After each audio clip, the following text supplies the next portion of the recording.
Calculator से problem को solve करूंगा। अभी मैं वर्ड प्रॉब्लम को सॉल्व कर रहा हूँ। पिछले लेक्चर में हमने वर्ड प्रॉब्लम में क्वेश्चन नंबर 15 तक सॉल्व किया था। आज हम क्वेश्चन नंबर 16 से सॉल्व करेंगे। ये लेक्चर नंबर 7 है और क्वेश्चंस गैलरी का पार्ट 5 है। हमने दाहिने साइड क्वेश्चंस को लिख लिया है। 16 क्वेश्चन नंबर है, sum of the areas of 2 square is 460 square meter. If the difference of the perimeters is 24 meter, find the sides of the 2 squares. यहाँ पर 2 squares है, एक छोटा स्क्वायर है और एक बड़ा स्क्वायर है। उस दोनों स्क्वायर के एरिया का सम 460 स्क्वायर मीटर दिया हुआ है और उसके पेरीमीटर में 24 मीटर का डिफरेंस है। तो आपको दोनों स्क्वायर के साइड को मालूम करना है। तो अब देखिए, यहाँ पर जो स्मॉलर स्क्वायर है उसका पेरीमीटर हम x मान लेते हैं। लेट द पेरीमीटर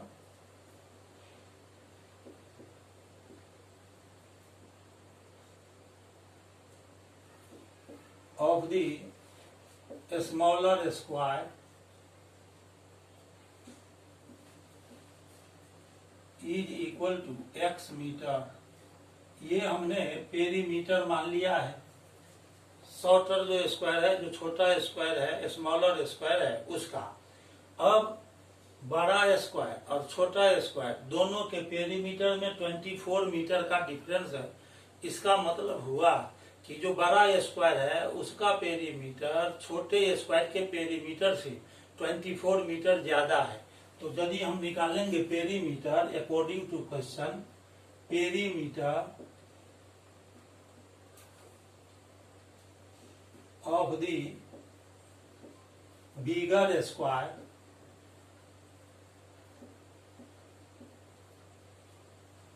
तो इससे 24 मीटर ज्यादा होगा बड़ा वाला जो स्क्वायर है उसका पेरीमीटर। तो इसमें x में 24 ऐड कर देंगे, x प्लस 24 मीटर आ गया।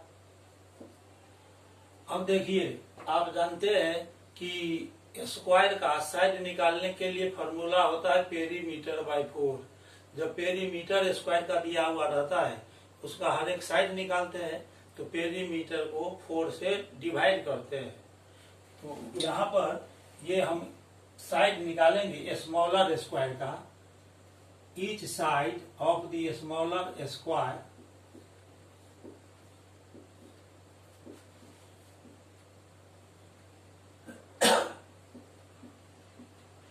ये हो जाएगा पेरीमीटर बाय 4।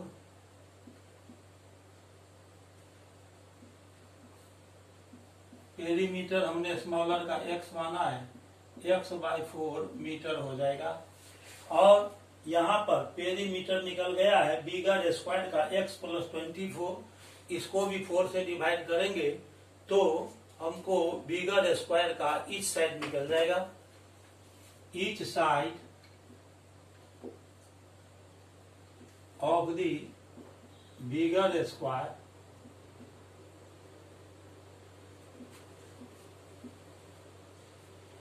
इक्वल टू, इसका देखिए पेरीमीटर x प्लस 24 है, उसको x प्लस 24 को 4 से डिवाइड करेंगे तो ये आ जाएगा आपको बिगर स्क्वायर का साइड निकल गया।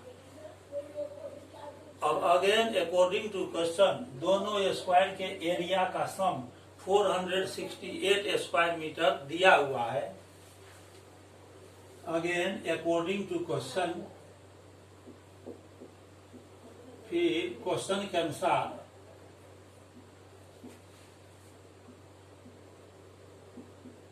ये जो स्मॉलर स्क्वायर है उसका हर एक साइड निकला है x बाय 4।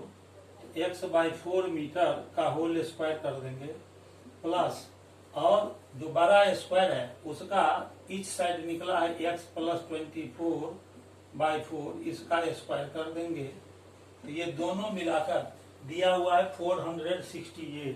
तो यहाँ लिखेंगे 468 मीटर स्क्वायर। आप जानते हैं कि area of a square is equal to होता है साइड स्क्वायर। ये एरिया के लिए फॉर्मूला होता है।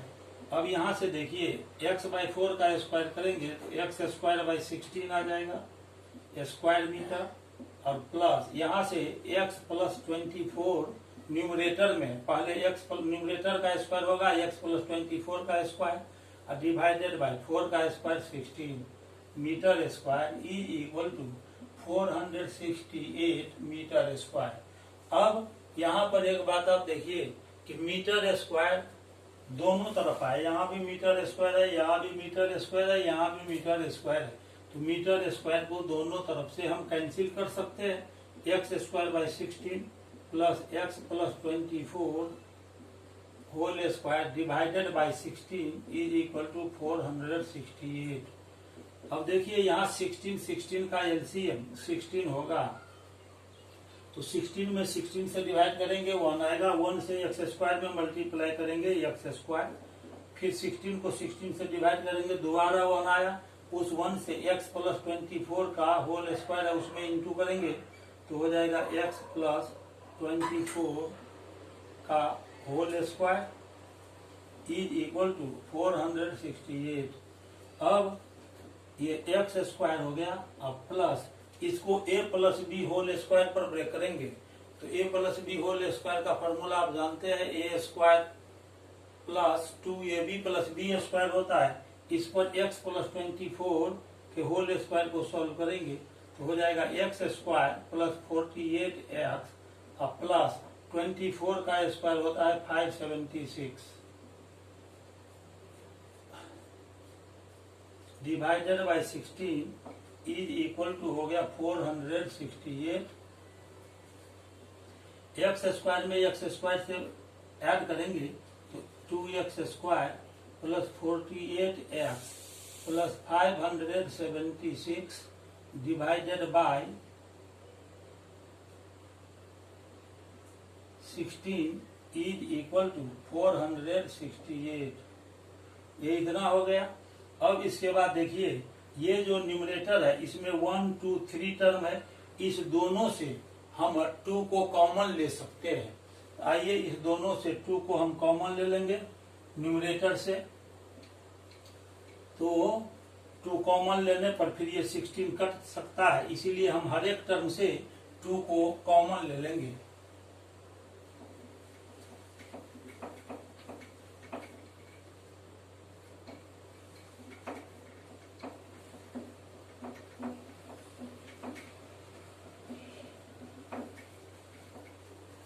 अब हम हर एक टर्म से 2 को कॉमन लेंगे न्यूमरेटर में तो हो जाएगा 2 into x² plus 48x। 48x यहाँ है, 2 को कॉमन ले लिया तो यहाँ हो जाएगा 24, यहाँ 24 लिखेंगे तो प्लस 24x और प्लस 2 इससे कॉमन ले लीजिए तो हो जाएगा 2 2 जा 4, 2 से इसको डिवाइड करेंगे 2 2 जा 4, 1 बच गया 17, 2 8 जा 16, फिर 1 बचा 2 8 जा 16 डिवाइडेड बाय 16, 2 8 जा 16 हो गया इज इक्वल टू 468। तो इस तरह से x² plus 24x plus 288 is equal to, अब ये जो 8 में आया इसको क्रॉस मल्टीप्लाई करेंगे तो 468 इंटू 8 आ गया, x² प्लस 24x प्लस 288 और इज इक्वल टू, अब इसको मल्टीप्लाई कीजिए 8 8 जा 64 कैरी 6, 8 6 जा 48 और 6 54, 5 कैरी बच गया 8 4 जा 32 और 5 37।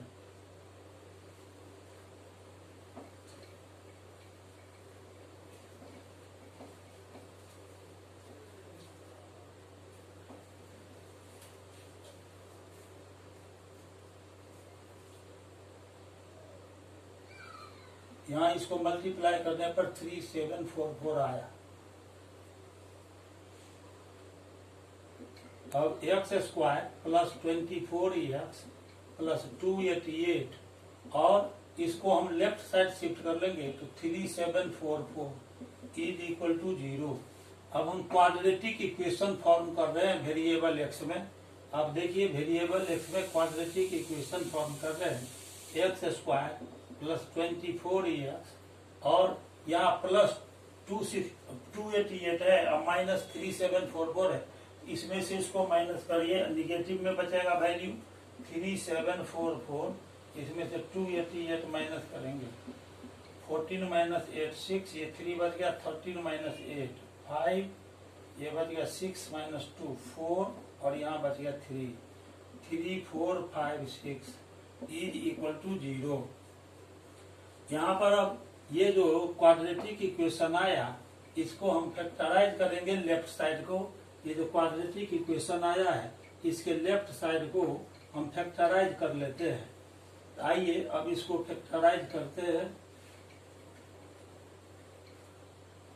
यहाँ 3 4 5 6 है, इसका प्राइम फैक्टराइजेशन निकालेंगे, रहेगा 1 7 2 8। फिर इसको 2 से डिवाइड करेंगे, 2 8 जा 16, 1 बच गया, 2 6 जा 12, 2 4 जा 8, 2 4 जा 8, 2 3 जा 6, 2 2 जा 4। फिर 2 से इसको डिवाइड करेंगे 216, फिर 2 से डिवाइड करेंगे 108, फिर इसको 2 से डिवाइड करेंगे 54, फिर इसको 2 से डिवाइड करेंगे 27, फिर 3 से डिवाइड करेंगे 3 9 जा 27 और 3 3 जा 9।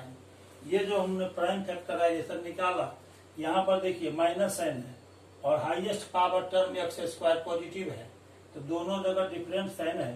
तो इसका 2 ग्रुप्स बनाएंगे, 2 ग्रुप्स इस तरह बनाएंगे कि सब्ट्रैक्ट करने पर 24 आना चाहिए।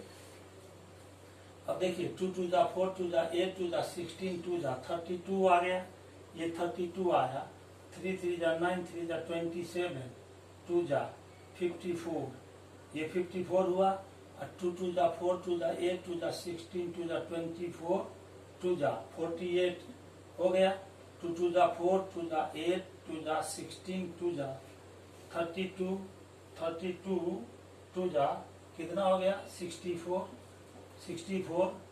और फिर 2 3 जा 6, 3 जा 18, 3 जा 54। तो इस पर नहीं आ रहा है, आपको चेक करना पड़ेगा कि किस पर आएगा। अब देखिए 2 2 जा 4, 2 जा 8 और 3 3 जा 9, 8 9 जा हो गया 72, बच गया ये तीनों। 2 2 जा 4, 2 जा 8, 2 जा 16, 3 जा 48, तो 48 आ गया, इसको माइनस कीजिए, 12 माइनस 8 तो 4 बच गया, 6 माइनस 4 तो 2 आ गया।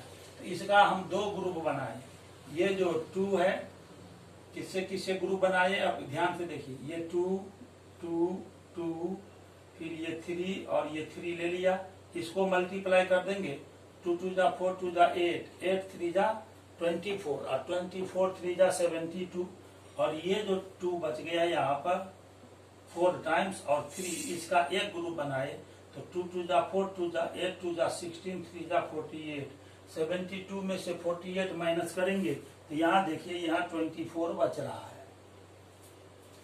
अब हम इसको लिख सकते हैं एक्स स्क्वायर और प्लस ये जो 24 आया इसके जगह पर 72 माइनस 48 लिखेंगे, तो यहाँ हो जाएगा 72 माइनस 48 और फिर इंटू में एक्स है, एक्स लिख दिए, 3 4 5 6 इज इक्वल टू 0। अब यहाँ पर 1 2 3 टर्म था, अब बीच वाला टर्म को हम स्प्लिट कर रहे हैं, तो ये 4th टर्म में बदल जाएगा, एक्स स्क्वायर प्लस, अब देखिए 72 को x से मल्टीप्लाई करेंगे 72x माइनस 48 में x से मल्टीप्लाई करेंगे 48x minus 3 4 5 6 is equal to 0। अब इस दोनों से हम x को कॉमन ले लेंगे, यहाँ x बचेगा प्लस 72 माइनस, यहाँ पर देखिए 48 इस दोनों टर्म से कॉमन लेंगे, यहाँ x बचेगा, कॉमन लेने से पहले माइनस साइन आया इसलिए अगला साइन जो ब्रैकेट के अंदर आएगा वो चेंज हो जाएगा, प्लस हो जाएगा। अब यहाँ पर 48 है, तो देखिए 3 3 जा 3 3 2 जा 6, 3 2 जा 6 6 टू जा 12, 12 टू जा 24, 24 टू जा 48, 48 आ गया। तो आपको बच गया क्या चीज, यहाँ 3 बचेगा। 3 टू जा 6, टू जा 12, टू जा 24, और यहाँ पर 3 बचा हुआ है। 3 टू जा 6, टू जा 12, टू जा 24, टू जा 48, है ना। ये 48 हो गया। तो यहाँ पर क्या बच रहा है, एक बार और ध्यान से देखिए। 48 हम कॉमन ले रहे हैं, तो 48 कॉमन ले रहे हैं, तो देखिए 2 टू जा 4, टू जा 8, 8 टू जा 12, टू जा 24, और 2 जा यहाँ पर 48 हो गया। तो ये पूरा आपको 48 में आ गया। इसको मल्टीप्लाई करेंगे तो ये 48 आ गया। 48 जब हम कॉमन ले रहे हैं तो कितना बच गया, 2 3 जा 6, 3 जा 18, 18, 2 3 जा 6, 6 3 जा 18, 18 3 जा 54। अब यहाँ पर आप देखिए, यहाँ 72 बचा, यहाँ भी 72 ही बचना चाहिए। कितना बचना चाहिए, 72। हमने कॉमन क्या लिया है, 48। अब 48 से एक बात और आप कर सकते हैं, 48 से इसको आप डिवाइड कर दीजिए। 3 4 5 6 को 48 हमने कॉमन लिया है, इसको आप डिवाइड कीजिए 3 4 5 6 में। अब देखिए सबसे आसान तरीका है ये, 3 4 5 6 में 48 से डिवाइड कर देंगे। तो 48 से आप डिवाइड कर दीजिए 3 4 5 6 में, तो 48 7 जा 8 7 जा 56 का 6 लिख दिया, 5 बच गया। 7 4 जा 28, 28 और 5 33, यहाँ 9 बच गया, यहाँ 6, 48 2 जा 96। इस तरह से देखिए, इस दोनों टर्म से 48 हम कॉमन ले लिए, यहाँ x बच गया, यहाँ साइन हो गया प्लस, 48 से इसको डिवाइड किया तो 72 आ गया। तो यहाँ 72 लिख देंगे इज इक्वल टू 0। जो क्वाड्रेटिक एक्सप्रेशन है उसका फैक्टराइजेशन ठीक ठाक चल रहा है कि नहीं, ये यदि आपको पता करना हो तो यहाँ देखिए, यहाँ जो ब्रैकेट में आया x प्लस 72 और यहाँ भी आ गया x प्लस 72। इस दोनों जगह पर ब्रैकेट के अंदर सेम फैक्टर बचना चाहिए। यहाँ पर सेम फैक्टर बच रहा है x प्लस 72। x प्लस 72 को हम कॉमन ले लेंगे दोनों जगह से, तो यहाँ बच जाएगा x और माइनस यहाँ बच जाएगा 48 इज इक्वल टू 0। अब ये जो दोनों फैक्टर है इसका प्रोडक्ट 0 आ गया। इस दोनों फैक्टर का प्रोडक्ट 0 आ गया। आप जानते हैं कि 2 नंबर्स का प्रोडक्ट 0 होगा, ये तभी होगा जबकि दोनों में से कम कोई एक 0 के इक्वल हो। तो हम यहाँ लिख सकते हैं either x plus 72 is equal to 0 और x minus 48 is equal to 0। यहाँ से आप x निकालेंगे तो x इज इक्वल टू हो जाएगा माइनस 72 और इसको निकालेंगे तो ये हो जाएगा x का दूसरा वैल्यू 48। x क्या था, x हमने स्मॉलर स्क्वायर का पेरीमीटर माना था। आप जानते हैं कि पेरीमीटर कभी भी किसी भी क्वाड्रिलेटरल का या किसी भी ज्योमेट्रिक फिगर का निगेटिव नहीं होता है, इसीलिए x is equal to minus 72 को हम नेग्लेक्ट कर देंगे, लिखेंगे since perimeter of a square can not be negative, negative नहीं हो सकता है। देयरफॉर लिखेंगे neglecting x is equal to minus 72। इसको हम नेग्लेक्ट कर लेंगे, यानी एक्सेप्टेबल वैल्यू क्या हुआ x का, एक्सेप्टेबल वैल्यू हो गया x is equal to 48। Therefore x is equal to 48 is acceptable. x का वैल्यू हमने निकाल लिया 48।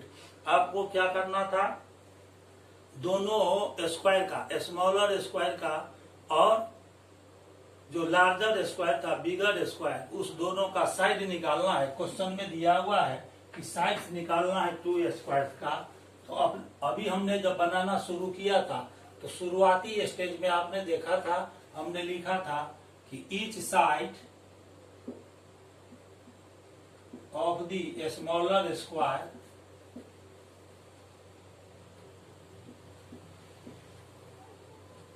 is equal to x by 4 metre लाया था। अब x का वैल्यू यहाँ पर रख देंगे 48 by 4 इतना मीटर, 4 से इसको कट करेंगे तो 12 मीटर आ गया। और each side of the bigger square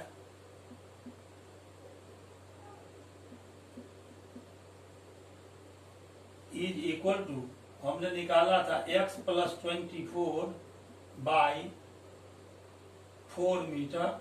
x का वैल्यू यहाँ पर आया है, x कितना है 48, तो यहाँ 48 रखेंगे, 48 प्लस 24 बाई 4 मीटर, यह आ गया 72 बाई 4 मीटर।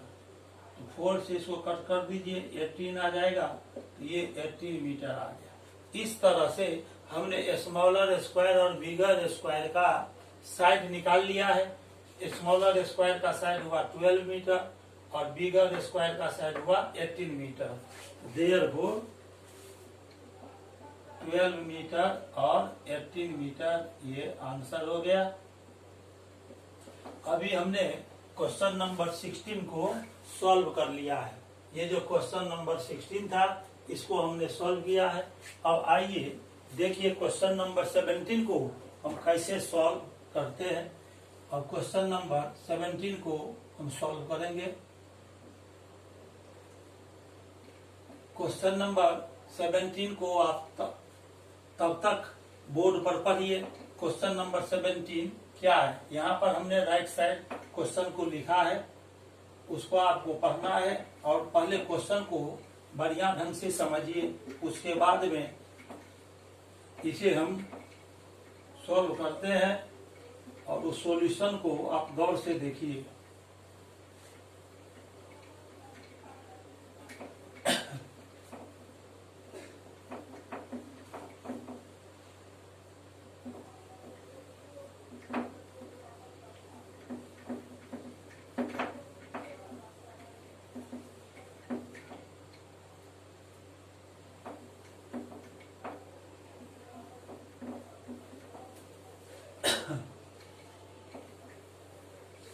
क्वेश्चन नंबर 17 क्या है इसको देखना है आपको। क्वेश्चन नंबर 17 में है, is it possible to design a rectangular park of the perimeter 80 metre and area 400 square metre. या क्या इस तरह का कोई रेक्टेंगल डिजाइन करना पॉसिबल है। यहाँ पर पार्क रेक्टेंगुलर है, तो आपको ये देखना है, क्वेश्चन में कह रहा है कि क्या इस तरह का रेक्टेंगुलर पार्क डिजाइन करना पॉसिबल है जिसका पेरीमीटर 80 मीटर होना चाहिए और एरिया 400 स्क्वायर मीटर होना चाहिए। ये दोनों बात लागू होना चाहिए रेक्टेंगुलर पार्क के लिए कि उसका पेरीमीटर 80 मीटर हो और एरिया 400 स्क्वायर मीटर हो। यदि ऐसा संभव है तो उसका लेंथ और ब्रेथ भी आपको फाइंड करना है। तो इसमें आप देखिए, ये जो रेक्टेंगुलर पार्क है उसका आप ब्रेथ मान लीजिए x मीटर। ये रेक्टेंगुलर पार्क है, ये रेक्टेंगुलर पार्क है, इसका ब्रेथ मान लीजिए x मीटर और लेंथ मान लीजिए यहाँ पर L, B मान लेंगे x मीटर। लेंथ मालूम नहीं है तो लेंथ मालूम करने के लिए हम क्या उपाय करते हैं उसको देखिए। लेंथ का यदि इसको x मीटर माना है ब्रेथ को, तो लेंथ को भी x के टर्म में ही लाना है। आप देखिए यहाँ पर मान लेंगे let the breadth of the rectangular park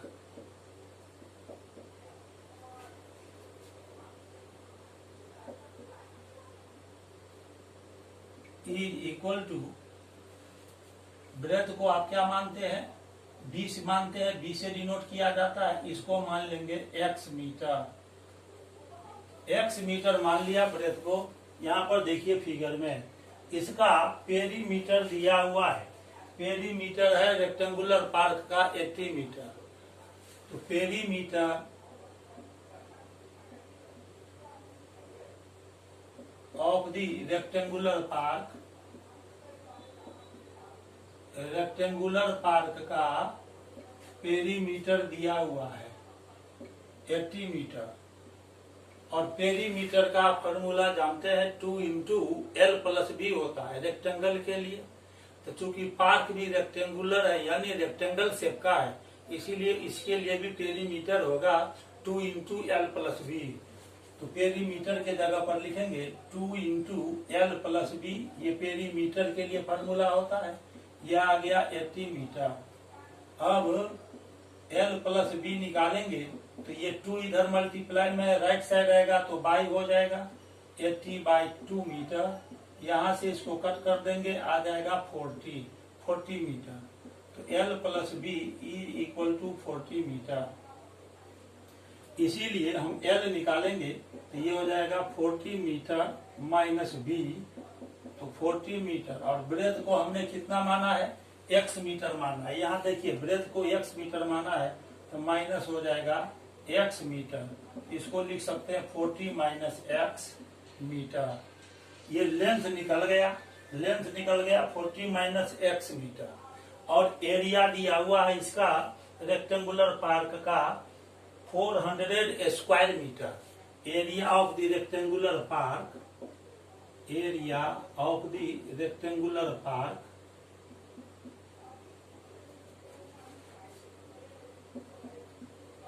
दिया हुआ है 400 स्क्वायर मीटर। एरिया के लिए फॉर्मूला जानते हैं कि रेक्टेंगुलर पार्क के एरिया का फॉर्मूला होता है L into B is equal to 400 metre square.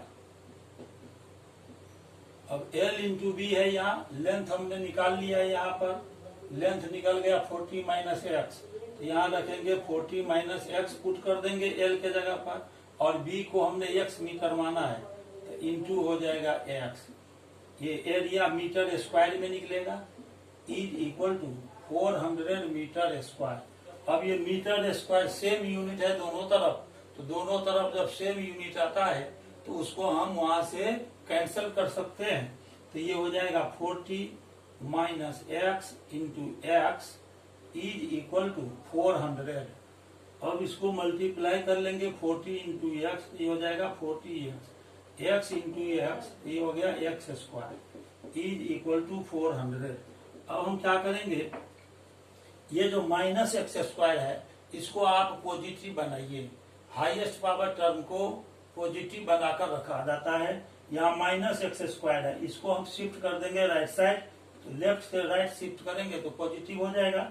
और ये 40x इसको भी हम राइट साइड शिफ्ट करेंगे तो ये पॉजिटिव है, इधर राइट साइड आएगा तो निगेटिव हो जाएगा।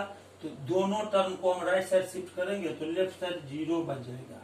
ये माइनस एक्स स्क्वायर है, राइट साइड शिफ्ट होगा प्लस एक्स स्क्वायर हो गया। और ये प्लस 40x है, इसको हम राइट साइड ले जाएंगे तो माइनस 40x। और फिर ये 400 पॉजिटिव है तो यहाँ प्लस 400 लिखेंगे, यानी x square minus 40x plus 400 0 के इक्वल आ गया। X square minus 40x plus 400 is equal to 0। अब इसको हम फैक्टराइज करेंगे। अब देखिए इसको लिख सकते हैं x square minus 2 into x into 20।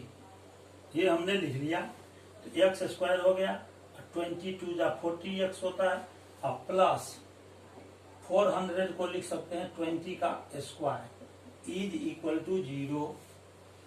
यहाँ पर हमने इसको लिख लिया है। अब देखिए एक्स स्क्वायर को आप a मान लीजिए और 20 को b मान लीजिए तो हो जाएगा a square minus 2ab plus b square. a square minus 2ab plus b square का फॉर्मूला होता है a minus B whole square. a के जगह पर x लिखेंगे, b के जगह पर 20 लिखेंगे तो ये हो जाएगा x माइनस 20 का whole square is equal to 0।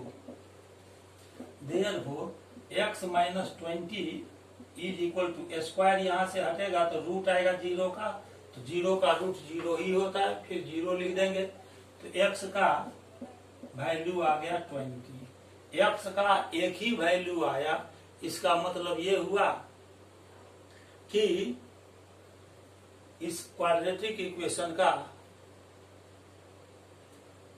जो रूट होगा, दोनों रूट, वो दोनों ही 20 के इक्वल होगा।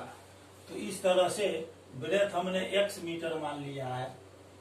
अब यहाँ पर देखिए x का वैल्यू एक आया ना, एक ही वैल्यू आया, मतलब दोनों रूट इक्वल हो गया। इसका मतलब ये कि अल्फा और बीटा जो जनरली हम रूट मानते हैं वो दोनों 20 हुआ। तो ये x इज इक्वल टू 20 आया। अब x का वैल्यू 20 आ गया, जो कि पॉजिटिव है, निगेटिव तो है नहीं। यदि निगेटिव वैल्यू आता तो रेक्टेंगुलर पार्क डिजाइन करना पॉसिबल नहीं होता। Since x is the breadth of the rectangle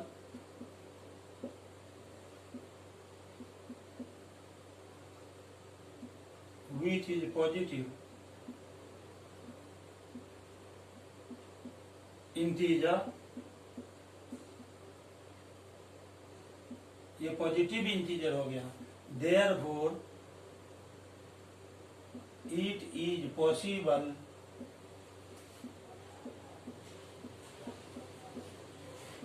to design the rectangular park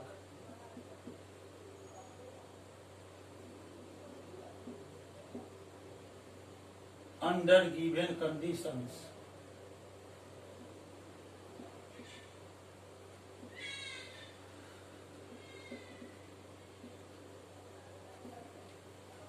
ये जो कंडीशन दिया हुआ है कि पेरीमीटर होना चाहिए उसका 80 मीटर और एरिया 400 स्क्वायर मीटर, इस कंडीशन में रेक्टेंगुलर पार्क डिजाइन करना पॉसिबल है।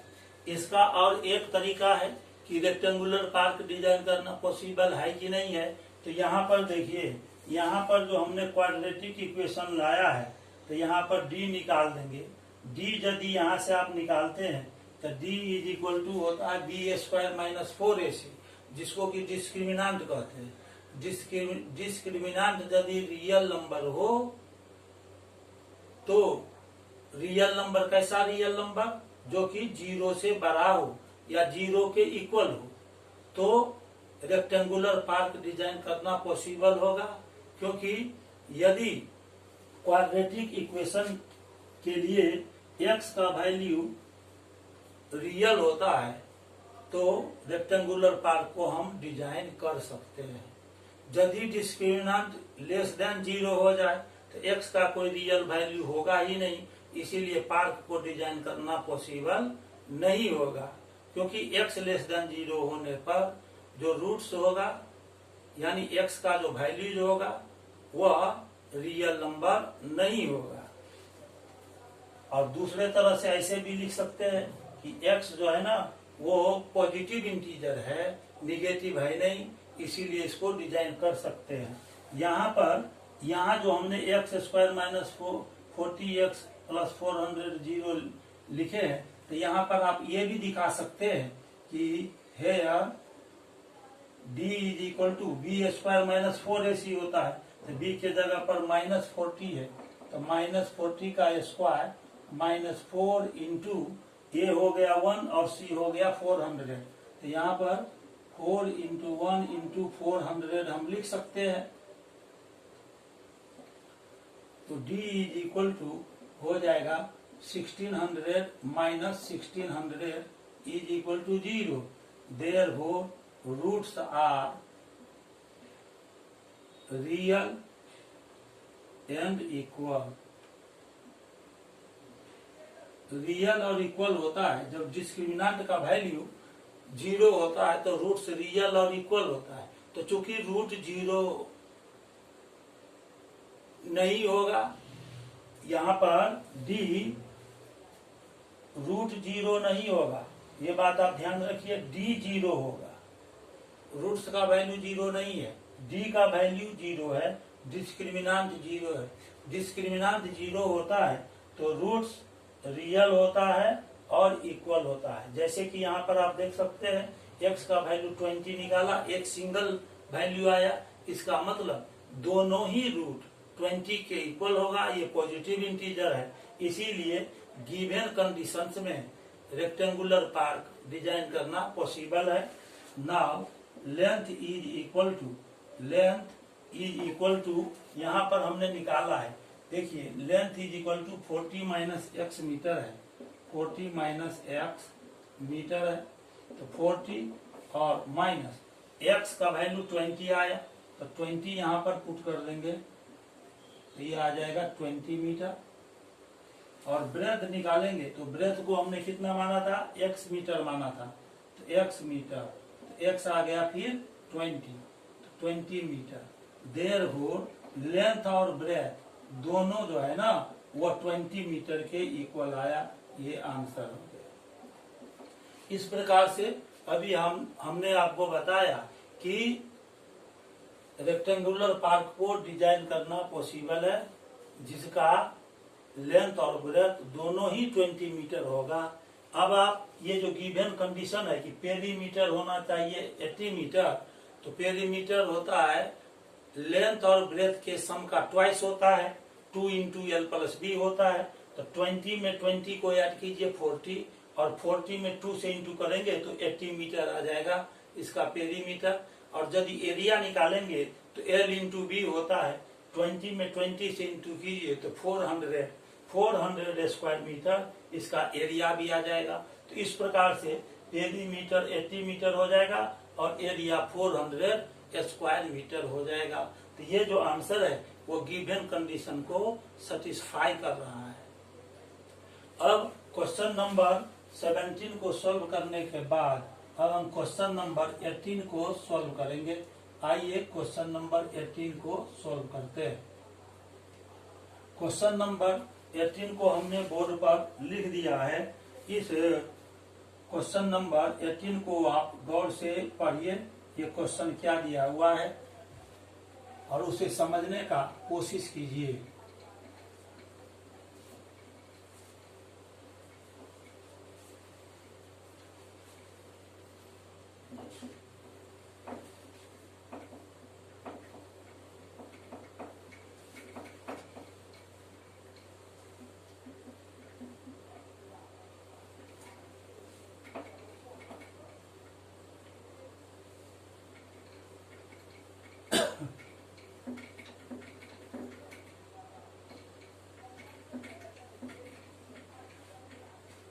क्वेश्चन नंबर 18 को आप ध्यान पूर्वक देखें और उसे समझें। क्वेश्चन नंबर 18 इम्पोर्टेंट है। किसी भी वर्ड प्रॉब्लम को सॉल्व करने के लिए आपको सबसे पहले उस वर्ड प्रॉब्लम को ध्यान पूर्वक पढ़कर समझना होगा। इसके बाद उसके लिए गिवन कंडीशन के अंतर्गत यानी गिवन कंडीशन को फॉलो करते हुए उसका सही एकदम परफेक्ट क्वाड्रेटिक इक्वेशन बनाना होगा। यदि आप क्वाड्रेटिक इक्वेशन सही उसका फाइंड कर लेते हैं तो उस क्वाड्रेटिक इक्वेशन को सॉल्व करने पर आप आंसर की तरफ बढ़ सकते हैं। अब देखिए क्वेश्चन नंबर 18 है, an aeroplane left 30 minutes later. ये 30 मिनट्स देरी से कोई एरोप्लेन उड़ान भरता है। Then it's scheduled time, aeroplane का जो शेड्यूल्ड टाइम है उससे 30 मिनट देरी से वह उड़ान भरता है, उड़ता है। And in order to reach its destination 15 kilometre away in time, it had to increase its speed by 250 km/h from its usual speed। कोई एरोप्लेन है जो अपने शेड्यूल्ड टाइम से 30 मिनट देरी से उड़ता है और अपने लक्ष्य तक पहुंचने के लिए, गंतव्य स्थान तक पहुंचने के लिए वह 1500 किलोमीटर चलता है और टाइम पर पहुंचना है उसको, तो टाइम पर पहुंचने के लिए स्पीड बढ़ाना पड़ेगा, क्योंकि एरोप्लेन देरी से टेकअप किया है, उड़ान भरा है, देरी से भरा है। कितना देरी से? तो 30 मिनट देरी से। जहां जाना है उसको, उसका डिस्टेंस 15 किलोमीटर है और 30 मिनट देरी से वो वहां से उड़ा है एरोप्लेन, और उसको डेस्टिनेशन तक पहुंचना है, टाइम पर पहुंचना है, तो स्पीड बढ़ाकर जाना पड़ेगा। इसके लिए वह उसका जो यूजुअल स्पीड है उससे 250 किलोमीटर पर आवर ज्यादा स्पीड से वो उड़ान भरता है। तो आपको पता करना है कि यूजुअल स्पीड उसका क्या है एरोप्लेन का। तो मान लेंगे let the usual speed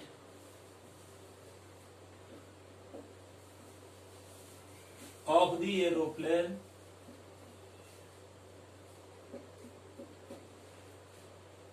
is x kilometre per hour. ये यूजुअल स्पीड हम एरोप्लेन का मान लेते हैं x kilometre per hour. Distance aeroplane कितना कवर करता है? 1500 किलोमीटर। देखिए 1500 किलोमीटर डिस्टेंस ट्रेवल करता है। तो डिस्टेंस ट्रेवल्ड बाय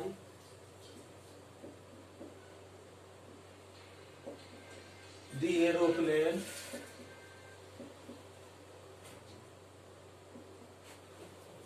ये 1500 किलोमीटर 1500 किलोमीटर डिस्टेंस ट्रेवल करता है। तो यदि वह यूजुअल स्पीड से यदि जाता है एरोप्लेन, तब उसको कितना टाइम लगेगा 1500 किलोमीटर का डिस्टेंस ट्रेवल करने में, ये हम निकालेंगे। आप जानते हैं कि टाइम इज इक्वल टू होता है डिस्टेंस बाय स्पीड। तो हम उस फॉर्मूला का यदि यूज करेंगे तो हमको ये पता चल जाएगा कि 1500 किलोमीटर जाने में एरोप्लेन को कितना टाइम लगता है। तो time taken by the aeroplane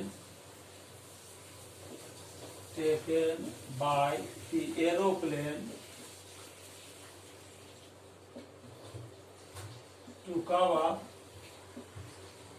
1500 kilometre, ये हो जाएगा डिस्टेंस बाय स्पीड। ये टाइम निकालने का फॉर्मूला होता है। डिस्टेंस 1500 किलोमीटर है, अब बाय स्पीड हमने मान लिया है x किलोमीटर पर आवर। यहाँ देखिए किलोमीटर किलोमीटर कैंसिल हो जाएगा और न्यूमरेटर में पर आवर है, तो ये यहाँ पर आ जाएगा। यहाँ पर देखिए डिनोमिनेटर में पर आवर है, तो ये पर आवर न्यूमरेटर के साथ आ जाएगा, और न्यूमरेटर में जो किलोमीटर है और डिनोमिनेटर में किलोमीटर, ये दोनों कैंसिल हो जाएगा। ये पर आवर आ जाएगा न्यूमरेटर के साथ, तो ये हो जाएगा 1500 बाय x आवर्स। इतना घंटा लगेगा एरोप्लेन को 1500 किलोमीटर जाने में। अब इसमें देखिए एरोप्लेन 30 मिनट देरी से उड़ान भरता है, लेकिन पहुंचना है टाइम पर। इसके लिए उसको स्पीड बढ़ाकर जाना पड़ता है। कितना स्पीड बढ़ाना पड़ता है? 250 kilometre per hour. The aeroplane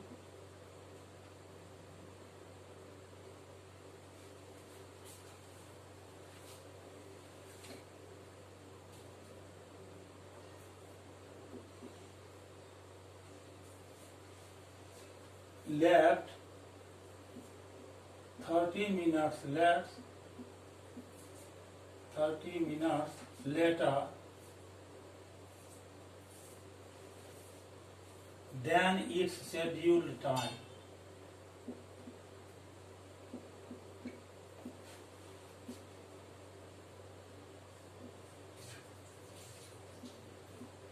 अपने शेड्यूल्ड टाइम से 30 मिनट देरी से वो उड़ान भरता है एरोप्लेन, और डेस्टिनेशन पर वो उसको पहुंचना है, तो इसका स्पीड 250 किलोमीटर पर आवर बढ़ाना पड़ता है।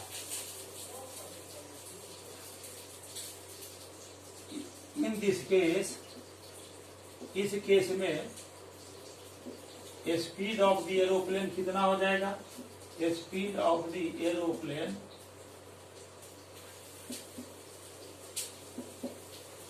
यहाँ देखिए 250 किलोमीटर पर आवर का स्पीड बढ़ जाता है।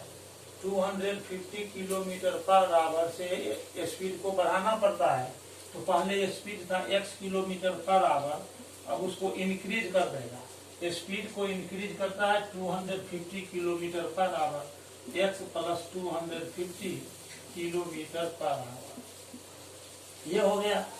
अब देखिए इस केस में जबकि वह x plus 250 kilometre per hour के स्पीड से जाता है, डिस्टेंस उतना ही जाना है 1500 किलोमीटर, तब उसको कितना टाइम लगेगा ये टाइम हम निकाल लेंगे।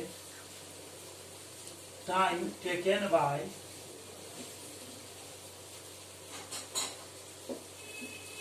The aeroplane to reach the destination, फिर उसी तरह से हम निकालेंगे डिस्टेंस बाय स्पीड के फार्मूला से। तो डिस्टेंस सेम जा रहा है 1500 किलोमीटर, तो ये हो जाएगा 1500 अब बाय यहाँ पर स्पीड है x प्लस 250, इतना आवर्स उसको लग जाएगा। जब aeroplane 250 kilometre per hour speed बढ़ा कर जाता है तो 1500 किलोमीटर जाने में उसको 1500 बाई x प्लस 250 आवर्स लगता है। और यहाँ पर गौर करने वाली बात है कि वो 30 मिनट लेट से उड़ान भरा है एरोप्लेन, लेकिन टाइम पर ही पहुंच जाता है। यहाँ पर लिखा हुआ है, आप देखिए क्वेश्चन में, यूजुअल स्पीड को यदि 250 किलोमीटर पर आवर बढ़ा कर जाता है तो वह शेड्यूल्ड टाइम पर पहुंच जाता है ना। यहाँ पर लिखा हुआ है and in order to reach its destination 50 kilometre away in time, time पर ही उसको पहुंचना है। तो कहने का मतलब ये हुआ कि the aeroplane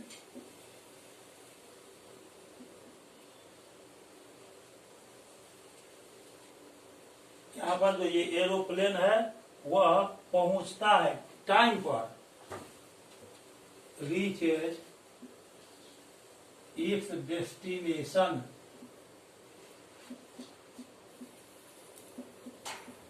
in time, time पर वह पहुंच जाता है। जब 250 किलोमीटर पर आवर का स्पीड बढ़ाकर जाता है तो 30 मिनट लेट चलने के बाद भी वह टाइम पर पहुंच जाता है। इसका मतलब ये हुआ कि सेकंड केस में जो टाइम लगता है एरोप्लेन को जाने के लिए अपने डेस्टिनेशन तक, वह टाइम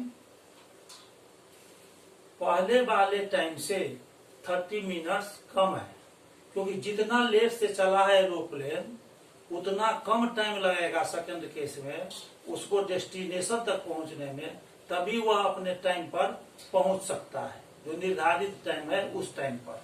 तो इसका मतलब यहाँ पर जो ये टाइम लग रहा है, ये टाइम पहले जो टाइम लगता था 1500 बाई x आवर्स उससे 30 मिनट कम है। यानी क्लियरली ये जो बाद वाला टाइम है 1500 बाई x प्लस 250, ये टाइम पहले जो टाइम लग रहा था 1500 बाई x उससे 30 मिनट कम लगेगा, क्योंकि लेट चला है एरोप्लेन, 30 मिनट लेट से चला है लेकिन टाइम पर पहुंच गया है। उसके लिए उसको 250 किलोमीटर पर आवर का स्पीड बढ़ाना पड़ा है। तो सेकंड केस में जो टाइम लगेगा वह टाइम पहले वाले टाइम से 30 मिनट कम होगा। तो माइनस, और यहाँ देखिए ये दोनों टाइम आवर्स में है, इसीलिए इसमें जो 30 मिनट हम लेस करेंगे तो उसको भी आवर में बदलना पड़ेगा। दोनों तरफ यूनिट सेम होना चाहिए, ये भी आवर में है, ये भी आवर में है, इसीलिए 30 मिनट को हम आवर में चेंज करेंगे तो 60 से डिवाइड करेंगे। यहाँ लिखेंगे since 30 minute is equal to 30/60 hours. इसको आर में चेंज कर लिए, 31 × 30, 32 × 60। अब ये आ गया 1500/x + 250 is equal to 1500/x - 1/2। अब ये 1/2 जो है इसको हम लेफ्ट साइड शिफ्ट करेंगे और 1500/x + 250 है, इसको राइट साइड शिफ्ट करेंगे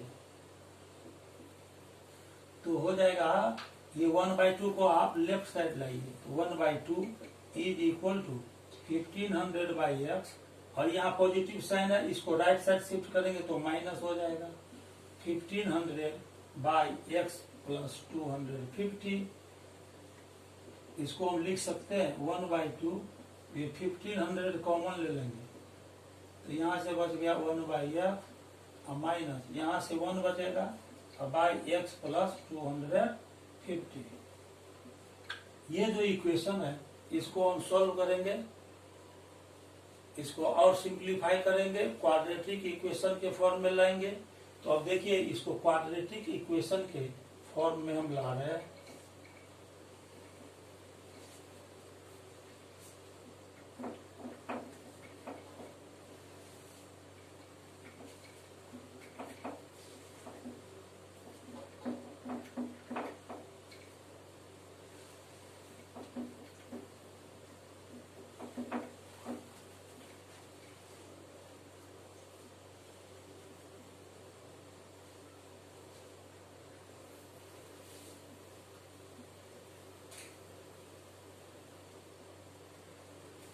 अब यहां से हो जाएगा 1/2 इज इक्वल टू 1500 और इंटू x और x + 250 का एलसीएम निकालने के लिए दोनों को मल्टीप्लाई करेंगे।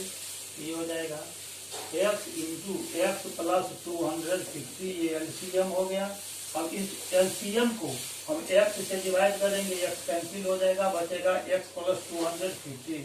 इसको 1 में इंटू करेंगे हो जाएगा x + 250 और माइनस इस एलसीएम में फिर हम x + 250 से डिवाइड करेंगे तो बचेगा x को 1 में इंटू करेंगे तो यहाँ x हो जाएगा 1/2 इज इक्वल टू 1500 इंटू, और यहाँ देखिए ये प्लस में x है, ये माइनस में x कैंसिल हो जाएगा 250/x इंटू x + 250। अब फिर हम आगे बढ़ेंगे।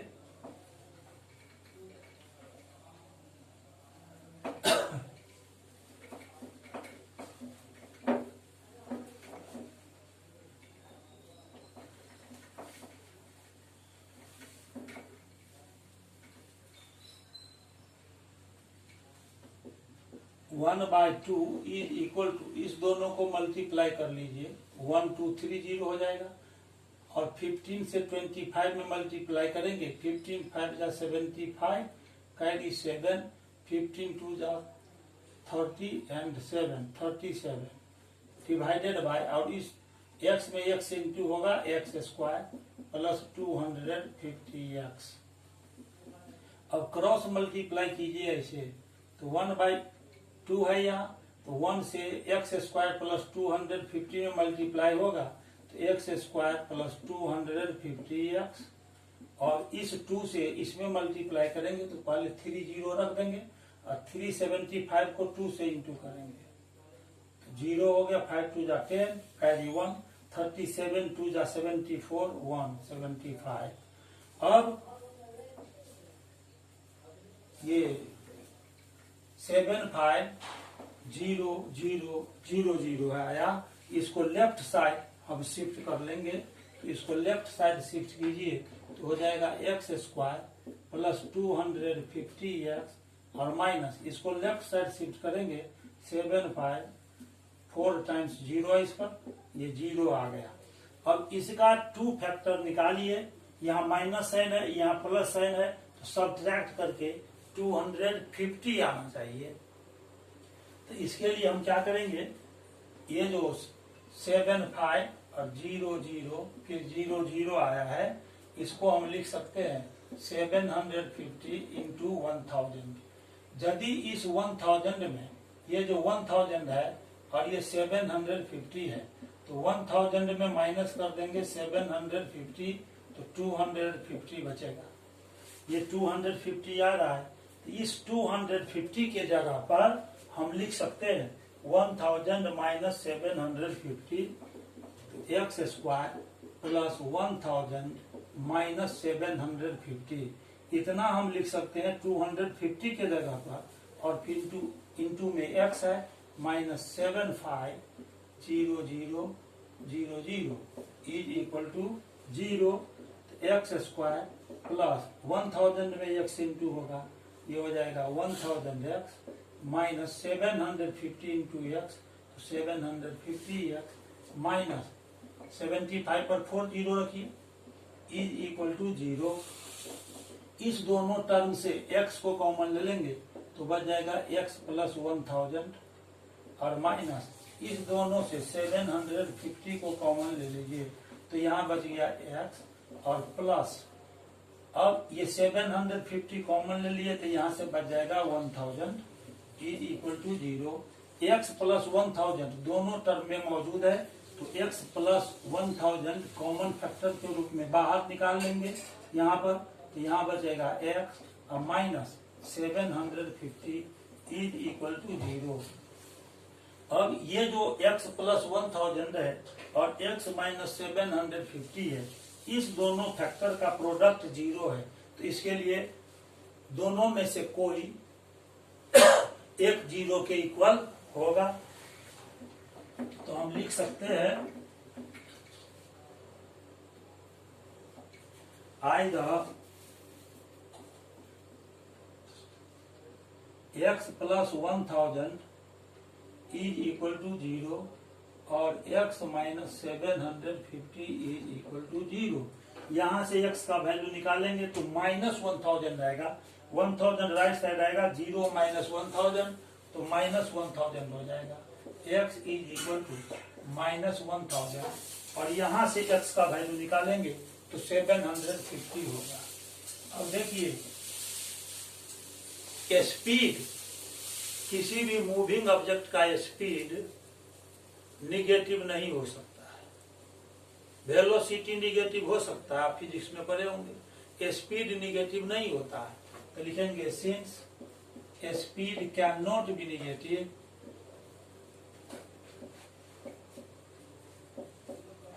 therefore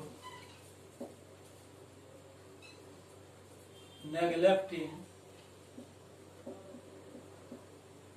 x is equal to minus 1000, minus 1000 को नेग्लेक्ट कर देंगे क्योंकि x तो हमने स्पीड माना था, स्पीड निगेटिव नहीं हो सकता है, इसीलिए एक्सेप्टेबल वैल्यू हो गया 750। Therefore x is equal to 750 is acceptable. Now, speed of the aeroplane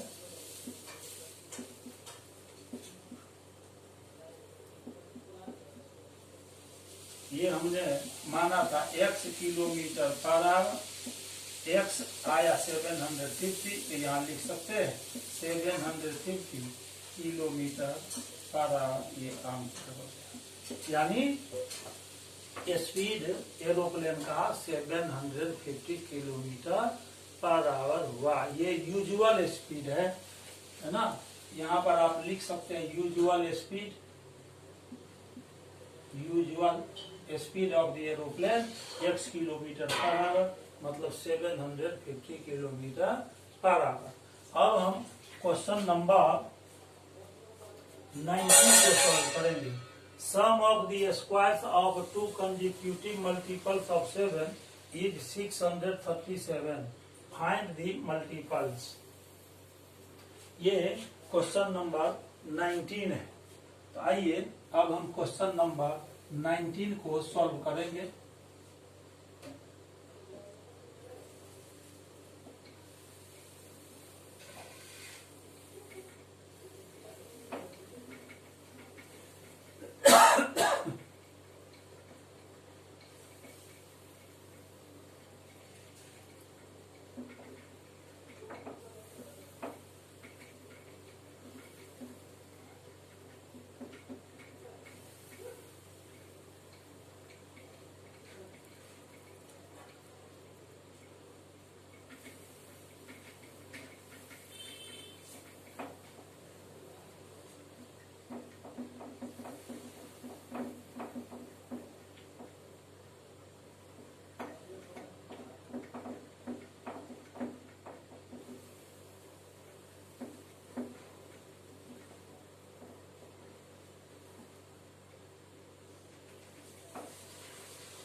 question number 19 में है the sum of the squares of two consecutive multiples of 7 is 637.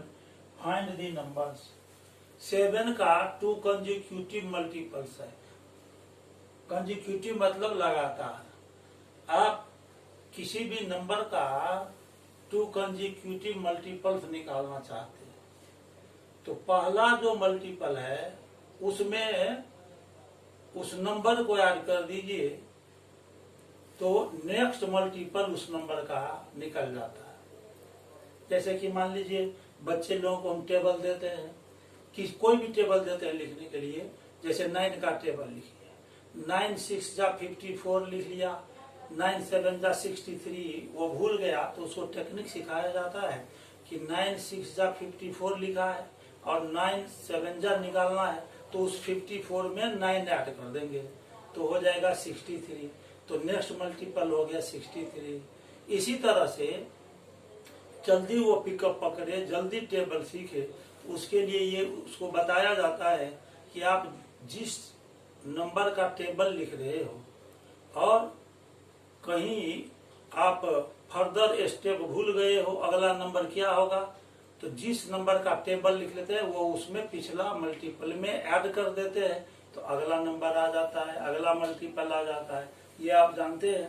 तो मान लीजिए 7 का जो फर्स्ट मल्टीपल है, फर्स्ट मल्टीपल से कहने का ये मतलब है कि जो कंसेक्यूटिव मल्टीपल है उसमें से पहला मल्टीपल हम x मानेंगे तो उसके आगे का मल्टीपल क्या होगा तो पिछला मल्टीपल में 7 को हमको ऐड करना पड़ेगा तो ठीक उसके बाद वाला मल्टीपल को हम फाइंड कर सकते हैं। तो मान लेंगे लेट 2 consecutive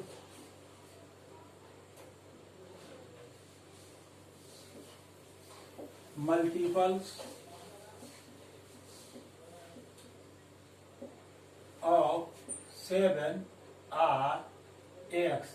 एक मल्टीपल को हमने x माना, x के बाद दूसरा मल्टीपल क्या होगा 7 का, इसके लिए हम x में 7 को ऐड कर देंगे तो ये हो जाएगा दूसरा मल्टीपल, x के ठीक बाद वाला मल्टीपल 7 का हो जाएगा x + 7। अब क्वेश्चन में कह रहा है कि इस दोनों मल्टीपल का जो स्क्वायर निकालेंगे उसका सम 637 है। अकॉर्डिंग टू क्वेश्चन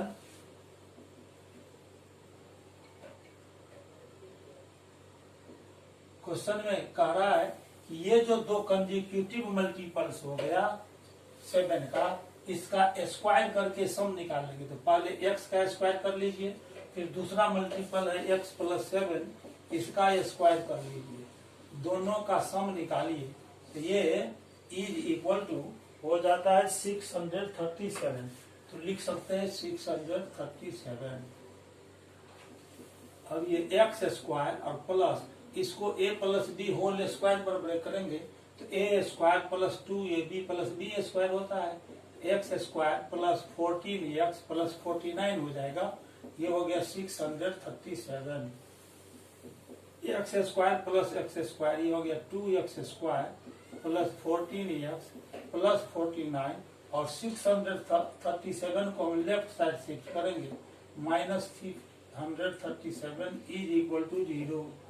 तो यहाँ आ गया 2x स्क्वायर प्लस 14x और 637 से 49 माइनस करेंगे 17 माइनस 9 8, ये 2 हो गया 14, ये 9 3 था, ये 2 हो गया 12 माइनस 4 तो बच जाएगा 8 और ये 5 बच गया, यहाँ 5 88 इज इक्वल टू हो गया 0। अब हर एक टर्म से हम 2 को कॉमन ले सकते हैं, तो 2 कॉमन ले लेंगे, x स्क्वायर प्लस 7x माइनस ये हो जाएगा 294 इज इक्वल टू 0। 588 से 2 को कॉमन ले लिए तो 294 बचा, तो x स्क्वायर plus 7x minus 294 is equal to, यहाँ 2 मल्टीप्लाई में है, राइट साइड जाएगा तो डिवाइड में हो जाएगा, तो 0/2 मीन्स 0 हो गया। अब इसको फैक्टराइज कर लीजिए, एक्स स्क्वायर प्लस, अब देखिए यहाँ 294 है, 294 का प्राइम फैक्टराइजेशन हम निकालेंगे, तो प्राइम फैक्टराइजेशन इसका निकालिए 294 का, तो 294 का हम प्राइम फैक्टराइजेशन निकालेंगे, 2 से हम इसको पहले डिवाइड करते हैं, 2 1 जा 2, 2 4 जा 8, 1 2 7 जा, फिर 3 से लाएगा, 3 4 जा 12, 2 बच गया 27, 3 9 जा 27, 7 7 जा 49।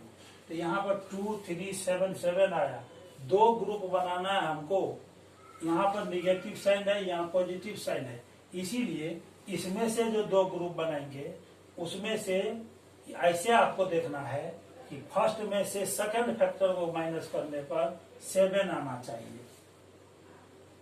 तो देखिए 7 3 जा, ये हो गया 21, और दूसरा ले लेंगे ग्रुप 2 और 7 का, 7 2 जा 14, 21 से 14 को माइनस करेंगे ये 7 आ जाएगा, तो 7 के जगह पर हम लिखेंगे 21 माइनस 14 इज इक्वल टू 7। इसमें से इसको माइनस करेंगे 7 आएगा, तो 7 के जगह पर 21 माइनस 14 लिख सकते हैं, into x minus 294 is equal to 0। अब हो गया एक्स स्क्वायर प्लस 21 में एक्स इंटू होगा 21x, 14 में एक्स से मल्टीप्लाई होगा 14x minus 294 is equal to 0। अब इस दोनों टर्म से x को कॉमन ले लेंगे, तो x प्लस 21 बचेगा, और माइनस इस दोनों से 14 को कॉमन लेंगे, यहाँ x बचेगा, और कॉमन लेने से पहले माइनस साइन है, इसीलिए ब्रैकेट के अंदर ये माइनस साइन जो है ना वो प्लस में चेंज हो जाएगा, 14 2 जा 28, 1 बच गया, 14 1 जा 14। अब x प्लस 21 यहाँ भी है और यहाँ भी है, तो दोनों से हम इसको कॉमन ले लेंगे, x प्लस 21 हम कॉमन ले लेंगे, यहाँ बचेगा x minus 14 is equal to 0। इस दोनों फैक्टर का प्रोडक्ट 0 है, तो या तो फर्स्ट फैक्टर 0 होगा या नहीं तो सेकंड फैक्टर 0 होगा, तो हम लिख सकते हैं either x plus 21 is equal to 0 और x minus 14 is equal to 0। इससे x का वैल्यू निकालेंगे तो माइनस 21 आ जाएगा, x is equal to minus 21 और कॉमा यहाँ से x निकालेंगे तो 14 आ जाएगा। आप जानते हैं कि किसी भी नंबर का मल्टीपल निगेटिव नहीं ले सकते हैं, मल्टीपल हमेशा पॉजिटिव होता है ना। तो लिखेंगे since the multiple of any natural number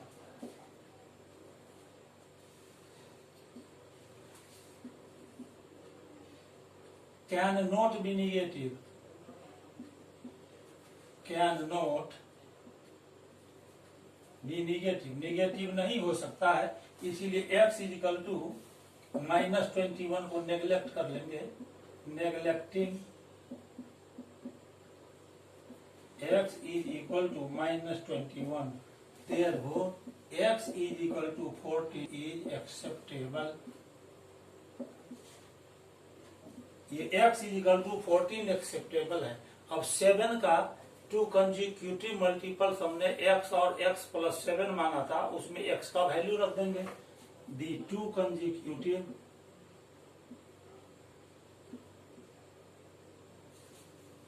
multiples of 7 are, पहला मल्टीपल x माने थे और दूसरा मल्टीपल x प्लस 7 माने थे। That is the required multiples, required consecutive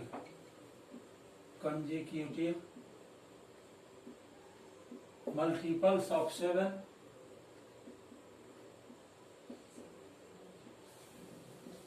is equal to x comma x plus 7। x के जगह पर कितना रखना है आपको? 14 रखना है। तो 14 कॉमा 14 प्लस 7, तो 14 और 21 आ गया। ये 2 कंसेक्यूटिव मल्टीपल्स ऑफ 7 है। ये आंसर आ गया।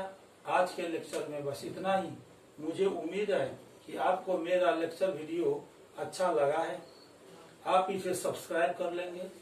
सब्सक्राइब करने के बाद इसे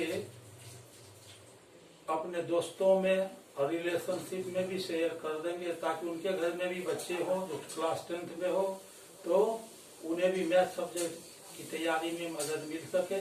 और एक बात और मैं बताना चाहता हूं कि आप बेल आइकॉन पर क्लिक करके इसे ऑल पर सेट कर दीजिए, ताकि मेरा हर लेक्चर वीडियो आप तक पहुंच सके। मैं क्लास 9 के लिए भी मैथ का लेक्चर प्रिपेयर करता हूं, उसे यूट्यूब पर अपलोड करता हूं। साथ ही साथ MTSC ओलंपियाड लेवल का भी लेक्चर वीडियो मेरे चैनल पर अवेलेबल है। आप प्ले लिस्ट में जाकर इसे क्लिक करेंगे तो क्लास 9 का, क्लास 10 का और MTSC ओलंपियाड लेवल के लिए भी मैथ में हॉट क्वेश्चंस का सॉल्यूशन आपको मिल जाएगा। तब तक के लिए धन्यवाद। मैं अब अपना अगला लेक्चर वीडियो क्लास 9 के लिए बनाऊंगा, जो लाइन्स और एंगल्स चैप्टर से होगा। तब तक के लिए बहुत बहुत धन्यवाद।